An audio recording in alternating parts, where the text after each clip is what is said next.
여러분 안녕하십니까. 월성원전의 한 협력업체가 비정규직 직원들을 해고한 데 대해 노조가 반발하고 있습니다. 모두 원전 인근 주민들인데 지역 주민 우선 고용 원칙에 위배된다며 동경주 지역 발전협의회도 목소리를 높이고 있습니다. 김형일 기자가 보도합니다. 월성원전에서 조명 설비 업무를 담당해온 협력업체 직원 3명이 부당 해고를 당했다며 지난 9일부터 무기한 농성을 벌이고 있습니다. 원전에서 오랫동안 동일 업무를 수행해왔는데 협력업체가 바뀌면서 고용 승계를 하지 않아 해고됐다는 것입니다. 최소 6년에서 8년 동안 근무해온 분들입니다.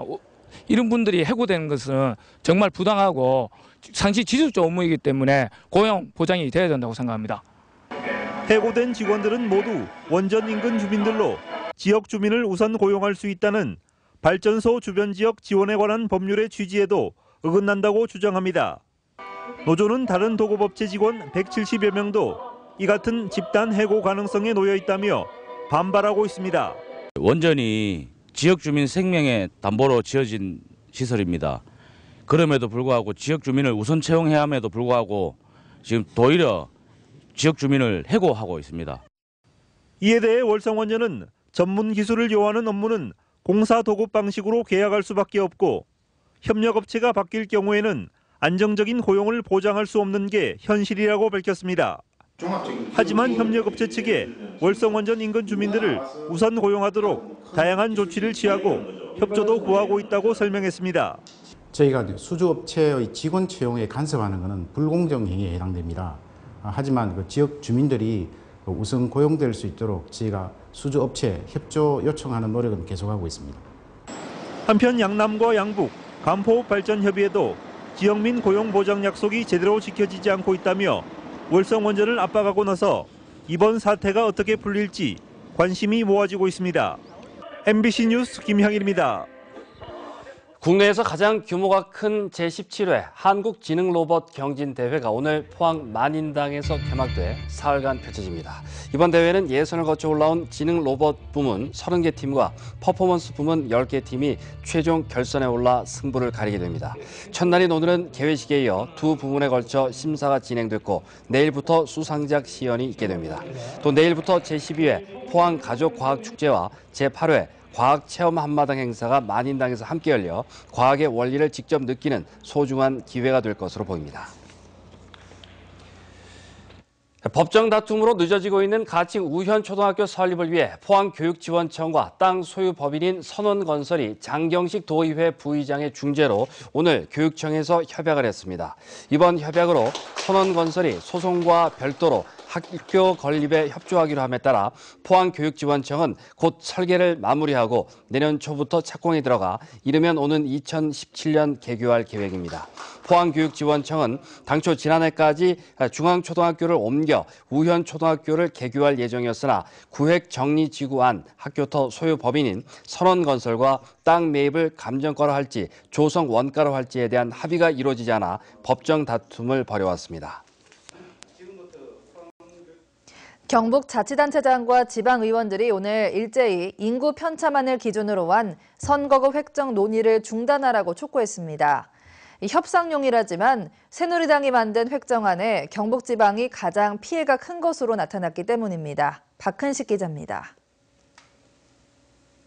경북도의회가 밝힌 새누리당 선거구 획정안입니다. 여야 협상용으로 만든 새누리당안은 현재 지역구보다 4석이 늘어난 250석과 13석이 늘어난 259석 2개 안인데 2개 안 모두 경북이 최대 피해 지역입니다. 250석 안은 5개 시도에서 6개 선거구가 줄어드는데 경북만 2석이 줄고 259석 안은 유일하게 경북만 2석이 줄어듭니다. 김관용 도지사와 장대진 도의회 의장을 비롯해 도내 시장 군수, 시군의회 의장들은 오늘 공동 기자회견을 갖고 이 같은 선거구 획정 논의를 즉각 중단할 것을 촉구했습니다. 이러한 잣대로 선거구가 획정되면 농어촌 지역의 선거구 축소는 자명한 일이며 특히 전국에서 면적이 제일 넓은 우리 경상북도가 그 영향을 가장 많이 받게 될 것입니다. 특히 도의회는 경북이 가장 피해가 큰 새누리당안은 받아들일 수 없다며 이를 바탕으로 한 선거구 획정안 협상을 즉각 중단하라고 목소리를 높였습니다. 확정안을 확정하려면은 어떤 이유든지 공정한 중립적인 우리 도민이 이해할 수 있는 그런 형평성 설명이 있어야 된다. 없을 경우에는 거대한 저항은 분명히 받을 것입니다. 여당의 굳건한 텃받침에도 국회의원 선거구 획정에서는 최대 피해적이 될 수 있다는 우려 속에 지역 정가가 요동치고 있습니다. MBC 뉴스 박근식입니다. 포항시의회는 오늘 26개의 안건을 처리하고 제223회 임시회를 폐회했습니다. 8일간의 회기 동안 포항시의회는 지역 축제 지원 조례안 등 21건의 조례안과 경북과학고등학교 이전 부지 구입비 지원 동의안 등 5건의 동의안을 심의 의결했습니다. 포항시의회는 제224회 임시회를 다음 달 18일부터 26일까지 열기로 했습니다. 현대제철은 3분기 별도 기준 매출이 3조 6,215억 원, 영업이익 3,619억 원을 기록했다고 공시했습니다. 철강시장 불황으로 매출액은 5.7% 감소했고 봉형광류 제품의 수익성 향상으로 영업이익률은 10%를 기록해 0.5%포인트 상승했습니다. 현대제철은 건설 수요가 하반기에도 회복돼 봉형광 제품의 수익성이 향상됐고 수요 산업별 시장 대응력을 강화해 사업 경쟁력을 높였다고 밝혔습니다. 철강 경기가 부진하면서 경북 동해안 지역의 기업 대출이 둔화되고 있는 것으로 나타났습니다. 한국은행 포항본부에 따르면 8월 말 현재 예금은행의 기업 대출 잔액은 7조 9천억 원으로 총 여신의 63.2%를 차지하고 있습니다. 이 중 대기업이 20.9%, 중소기업이 79.1%로 최근 중소기업에 대한 대출 증가세가 둔화되고 있습니다. 한국은행은 철강업의 장기 부진 등으로 기업 경기가 좋지 않았고 포스코 플랜텍 워크아웃 사태 등으로 은행들의 여신 심사가 대폭 강화됐기 때문으로 분석했습니다.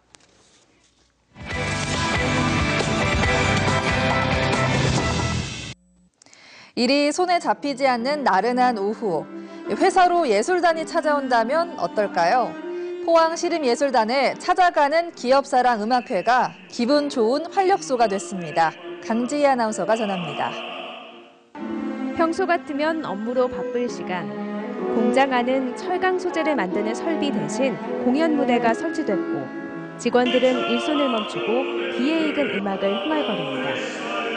포항시립예술단에 찾아가는 음악회를 위해 공장 가동을 멈춘 겁니다. 요새 전반적으로 경제가 아주 좋지 않은데 이럴 때 직원들 사기도 높이고 그런 측면에서 시작이 됐습니다. 교향악단과 합창단, 연극단으로 이루어진 포항시립예술단의 공연은 올해만 200여 회. 정기 공연 50여 회를 빼면 대부분이 다양한 삶의 현장에서 이루어집니다. 신청하는 곳이면 어디든 무대를 만들지만 업무 시간을 빼주는 회사는 이번이 처음입니다. 포항시립예술단은 시민들이 신청하면 언제든지 찾아가서 아름다운 공연과 시민들에게 문화향유를 누릴 수 있도록 최선을 다하겠습니다. 움직이는 예술단을 표방한 포항시립예술단의 다음 무대는 오는 31일 대송면 사무소에 10월의 마지막 밤 음악회로 이어집니다. 이 밖에도 주말 볼거리로는 청숫골 풍물패 소리누리 12회 정기 공연이 포항시립중앙아트홀 공연장에서 열리고 민태현 작가의 바람 불던 날 전이 경주예술의 전당 알천미술관 갤러리, 문자 예술이 되다 전이 경주예술의 전당 전시홀에서 열립니다. MBC 뉴스 강재입니다. 포항 연탄은행이 오늘 송도 솔숲 야외공연장에서 1000장의 연탄과 500kg의 쌀을 전달하며 올해 활동을 시작했습니다. 오늘 행사에는 포항의 기업, 사회단체 회원들이 참여해 사랑의 연탄 나눔에 동참했습니다. 연탄 한 장에 500원, 하루 2,000원이면 한 가정에 하루 종일 따뜻한 온기를 전할 수 있는 포항 연탄은행은 지난해 250여 가구에 5만 장의 연탄을 전달했습니다. 정의당 경북도당은 오늘 포항시 북구 장성동에서 경북도당 사무실 개소식을 갖고 내년 총선에서 선전을 다짐했습니다. 심상정 대표는 교과서 국정화는 분열의 정치라고 비판하고 내년 총선에서 정의당이 반드시 원내 교섭단체가 되도록 경북도민의 지지를 당부했습니다. 박창호 경북도당 위원장은 내년 총선에서 4명 이상의 출마자를 내고 정당 지지율이 2자릿수가 되도록 노력하겠다고 밝혔습니다. 철길로 뛰어든 10대 장애인을 구하려다 열차에 치여 순직한 경주 내동파출소 소속 고 이기태 경감의 연결식이 오늘 경주경찰서에서 열렸습니다. 김치원 경북지방경찰청장과 도내 22개 경찰서장 등 500여 명이 참석한 가운데 열린 연결식은 유족들의 오열 속에 숙연하게 진행됐습니다. 1982년 경찰에 임관한 이 경감은 33년 동안 근무해 오다 정년을 2년 앞두고 파출소 근무 도중 참변을 당했습니다. 오늘 경북 동해안 지역은 쾌청하고 포근했습니다. 내일은 가을의 마지막 절기인 상강인데요. 오늘과 비슷한 날씨가 이어지겠고 일요일에는 조금 쌀쌀해지겠습니다. 양태빈 기상캐스터입니다. 네, 오늘은 가을볕이 포근했습니다. 이제 하루하루 지나가는 가을이 아쉽기만 한데요. 내일은 서리가 내린다는 절기 상강입니다. 오늘처럼 맑고 포근하겠는데요. 바람 불면서 체감온도는 조금 더 낮을 수도 있겠습니다. 다만 가을의 마지막 절기라 그런지 일요일에는 공기가 부쩍 쌀쌀해지겠습니다.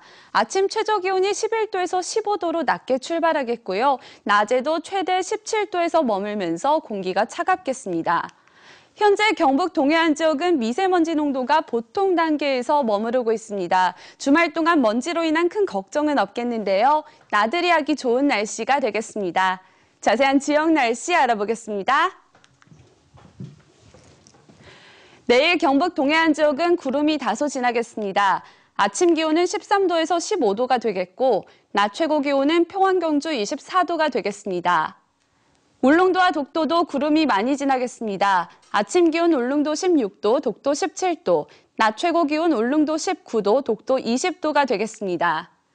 동해상 하늘에 구름 많겠습니다. 바람은 약간 강하게 불겠고요. 파도는 동해 중부 먼바다에서 최대 3m로 높게 일겠습니다. 다음 주부터 기온이 많이 내려가겠습니다. 가을의 막바지 주말을 즐겁게 보내시기 바랍니다. 날씨였습니다. 경상북도는 오늘 고령에서 도민의 날 기념행사를 열고 도민상을 수여했습니다. 자랑스러운 도민상에는 포항의 김광석, 경주의 이상춘, 영덕의 류기도, 울진의 김봉년, 울릉의 김일도 씨 등 23명이 수상의 영예를 안았습니다. 경북 도민의 날인 10월 23일은 신라가 당나라 군사 20만 명을 격퇴하고 삼국 통일의 기틀을 마련한 날로 경상북도가 개도 100주년을 맞은 1996년 도민의 날로 지정했습니다. 대구시와 경상북도는 2016 중국인 대구경북 방문회해 사업을 본격 추진합니다. 이를 위해 대구경북 방문회해 홍보대사를 위촉하고 중국 현지 방송과 소셜 네트워크 등을 통해 홍보를 강화하는 한편 한국관광공사와 함께 중국인 관광객의 입맛에 맞는 상품 개발에 주력할 계획입니다. 대구시와 경상북도는 중국인 관광객을 많이 유치하기 위해 대구의 뷰티, 쇼핑 자원과 경북의 자연, 문화 자원을 묶어 중국 여행사를 상대로 홍보를 해오고 있습니다. 오는 25일 독도의 날을 앞두고 포항시 공무원들은 독도 사랑 티셔츠를 입고 근무를 하면서 독도 수호 의지를 다졌습니다. 포항시는 독도의 날이 있는 이번 주를 독도 주간으로 정해 전 직원 티셔츠 입기 운동과 함께 독도 사진전을 열었습니다. 10월 25일은 고종 황제가 1900년 울릉도와 독도를 울릉군수가 관할하도록 하는 칙령 제41호를 제정한 날로 도의회는 이를 기념해 조례로 독도의 날로 정한 바 있습니다. 어제 끝난 제96회 전국체전에서 대구시와 경상북도 선수단이 목표 순위 달성에 실패했습니다. 4위를 목표로 했던 경상북도 선수단은 금 72, 은 81, 동메달 103개로 44,700여 점을 기록했지만 경남의 4위 자리를 내주고 5위에 그쳤습니다.